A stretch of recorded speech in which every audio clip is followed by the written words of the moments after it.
அன்பு மகள் சேனல் பார்த்துட்ருக்க எல்லோருக்கும் வணக்கம்.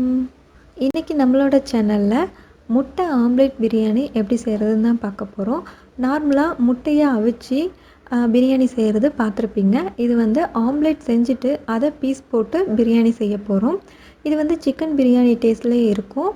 சிக்கன் மட்டன் வாங்க முடியாத டைமில் இந்த மாதிரி எக் பிரியாணி நீங்கள் வந்து ட்ரை பண்ணலாம். எக் ஆம்லேட் பிரியாணி எப்படி செய்கிறதுன்னு பார்க்கலாம் வாங்க. நான் இன்றைக்கி குக்கரில் தான் பிரியாணி செய்ய போகிறேன். தம் போட போகிறதும் கிடையாது, அப்படியே குக்கரில் மட்டும்தான் செய்ய போகிறேன். குக்கர் வந்து ஹீட் ஆனதுக்கப்புறம் 3 ஸ்பூன் அளவுக்கு ஆயில் ஆட் பண்ணிக்கிறேன். 1 ஸ்பூன் வந்து நெய். உங்ககிட்ட நெய் இல்லை அப்படின்னா 4 ஸ்பூன் ஆயிலாகவே நீங்கள் எடுத்துக்கலாம்.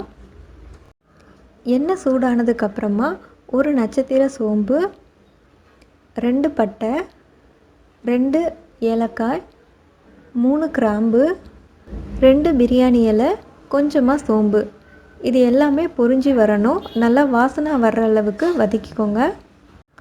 2 கிளறினதுக்கப்புறமா 4 மீடியம் சைஸ் வெங்காயத்தை நான் சின்ன சின்னதாக நீல வாக்கில் கட் பண்ணி வச்சுருக்கேன். அந்த வெங்காயத்தை ஆட் பண்ணிக்கலாம். பிரியாணிக்கு எப்பயுமே வெங்காயம் நல்லா பொன்னிறமாக ஆகிற வரைக்கும் வதக்கி எடுத்துக்கணும். அப்போ தான் டேஸ்ட் வந்து நல்லாயிருக்கும். 2 பச்சை மிளகாவை சின்ன சின்னதாக கட் பண்ணியிருக்கேன், அதையும் ஆட் பண்ணிக்கிறேன். வெங்காயம் வதங்குற அளவுக்கு தேவையான அளவுக்கு கொஞ்சமாக உப்பு, இது எல்லாமே சேர்த்து 2 கிளறி விட்டுருங்க. இந்த அளவுக்கு பொன்னிறமாக வந்தால் போதும். இப்போது வந்து 1 ஸ்பூன் அளவுக்கு இஞ்சி பூண்டு பேஸ்ட்டை ஆட் பண்ணிக்கோங்க. தக்காளி வந்து சின்ன சைஸ் தக்காளியை நான் 4 தக்காளி நீட்டாக சின்ன சின்னதாக அரிஞ்சு வச்சுருக்கேன், அதையும் ஆட் பண்ணிக்கலாம். இப்போது 2 கிளறிடலாம். இந்த தண்ணியெல்லாம் கொஞ்சம் வற்றி எண்ணெய் பிரிஞ்சு வரணும், அந்த அளவுக்கு நல்லா வதங்கணும். 2 கிளாஸ் நார்மல் சாப்பாட்டு அரிசி தான் எடுத்திருக்கேன். அதை நல்லா வாஷ் பண்ணிவிட்டு 3 கிளாஸ் அளவுக்கு தண்ணி ஆட் பண்ணி அரை மணி நேரம் ஊற வச்சுருக்கேன். பாஸ்மதி ரைஸ் கூட நீங்கள் யூஸ் பண்ணிக்கலாம். நான் வந்து சாப்பாட்டு அரிசி தான் யூஸ் பண்ணியிருக்கேன். முட்டை ஆம்லேட் போடுறதுக்காக 3 முட்டை உடச்சி எடுத்திருக்கேன்.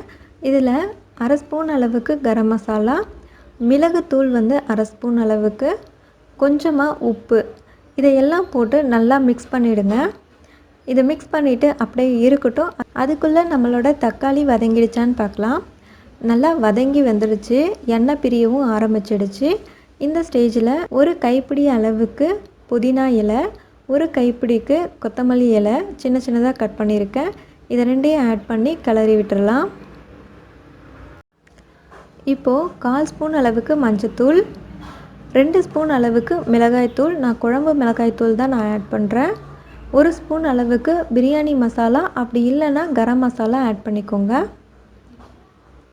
மிளகுத்தூள் மசாலாலாம் ஆட் பண்ணதுக்கப்புறமா அடி பிடிக்கிற மாதிரி இருக்கும். அதனால் நான் ஆல்ரெடி அரிசியில் தண்ணி ஊற்றி வச்சுருக்கேன் இல்லையா, அந்த தண்ணி கொஞ்சமாக ஆட் பண்ணிக்கிறேன். மிளகாத்தூளோட பச்சை வாசனை போகிறதுக்காக சும்மா ஒரு 2 நிமிஷம் மட்டும் நல்லா கிளறி விட்டுக்கிறேன். நம்ம எடுத்து வச்சுருக்க அரிசி, அந்த தண்ணி எல்லாத்தையுமே ஆட் பண்ணிடலாம். இது வந்து நல்லா ஒரு 2 கொதி வரட்டும். அதுக்குள்ளே நம்ம ஆம்லேட்டுக்கு ரெடி பண்ணி வச்சுருந்தோம் இல்லையா, அது வந்து ஆம்லேட் போட்டு கட் பண்ணி பீஸ் போட்டு ரெடி பண்ணிடலாம். தோசைக்கல் வந்து நல்லா சூடாயிடுச்சு. 1 ஸ்பூன் அளவுக்கு எண்ணெய் ஆட் பண்ணிக்கோங்க. நம்ம ஆல்ரெடி ரெடி பண்ணி வச்சுருக்கோம் இல்லையா முட்டை கலவை, அதை வந்து ஆம்லேட் போட்டு இப்போ எடுத்துடலாம். 2 ஆம்லேட்டாக நீங்கள் போட்டாலும் சரி தான், இல்லை நான் வந்து ஒரே ஆம்லேட்டாக அப்படியே போட்டுக்கிறேன். இது எல்லா சைடும் வேகணும் அப்படிங்கிறதுக்காக நான் இட்லி மூடியை போட்டு ஒரு 2 நிமிஷத்துக்கு மூடி எடுத்துடுறேன். ஒரு சைடு நல்லா வெந்து வந்ததுக்கப்புறமா திருப்பி போட்டுக்கலாம்.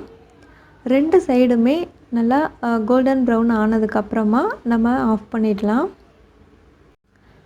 ஆம்லேட் வந்து சூப்பராக ரெடி ஆகிடுச்சு. இப்போது நமக்கு தேவையான சைஸில் பீஸ் போட்டுக்கோங்க. நீங்கள் சின்ன சின்னதாக ரவுண்டாக ஒரு ஆம்லேட்டாக கூட போடலாம். டைம் ஆகும் அப்படிங்கிறதுக்காக நான் ஒரே ஆம்லேட்டாக போட்டு அதை வந்து பீஸ் போட்டுக்கிறேன். இப்போது பிரியாணியில் வந்து தண்ணிலாம் கொஞ்சம் வற்றிடுச்சு, கொஞ்சம் மட்டும் தண்ணி இருக்குது. இந்த ஸ்டேஜில் 2 கிளறிடலாம். அப்போ தான் மசாலா வந்து எல்லா இடத்துலையும் பரவி இருக்கும். நம்ம பீஸ் போட்டு வச்சுருக்கோம் இல்லையா, அந்த ஆம்லேட்டை வந்து இது மேலேயே அப்படியே வச்சிடலாம். ஸோ எல்லா ஆம்லேட்டும் வச்சாச்சு. இப்போ குக்கரை மூடிடலாம். லோ ஃப்ளேமில் ஒரு 10 நிமிஷம் வச்சுட்டு ஆஃப் பண்ணிவிடுங்க. அப்படி இல்லைன்னா ஒரு விசில் மட்டும் வர்ற மாதிரி வச்சுக்கோங்க. நம்மளோட பிரியாணி ரெடி ஆகிடுச்சு. விசிலும் அடங்கிடுச்சு.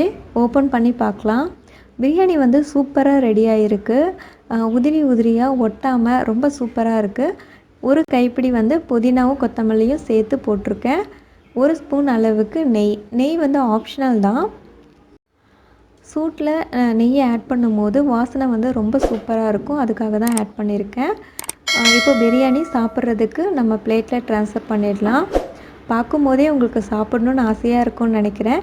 இன்றைக்கி இந்த பிரியாணியை ட்ரை பண்ணி பாருங்கள். எப்படி இருக்குதுன்னு எனக்கு கமெண்ட்ஸில் சொல்லுங்கள். உங்களுக்கு பிடிச்சிருந்தா இந்த வீடியோவை லைக் பண்ணிவிட்டு உங்கள் ஃப்ரெண்ட்ஸ் அண்ட் ஃபேமிலி கூட ஷேர் பண்ணிக்கோங்க. இருப்பதை வைத்து இன்பமாக வாழலாம். தேங்க்யூ.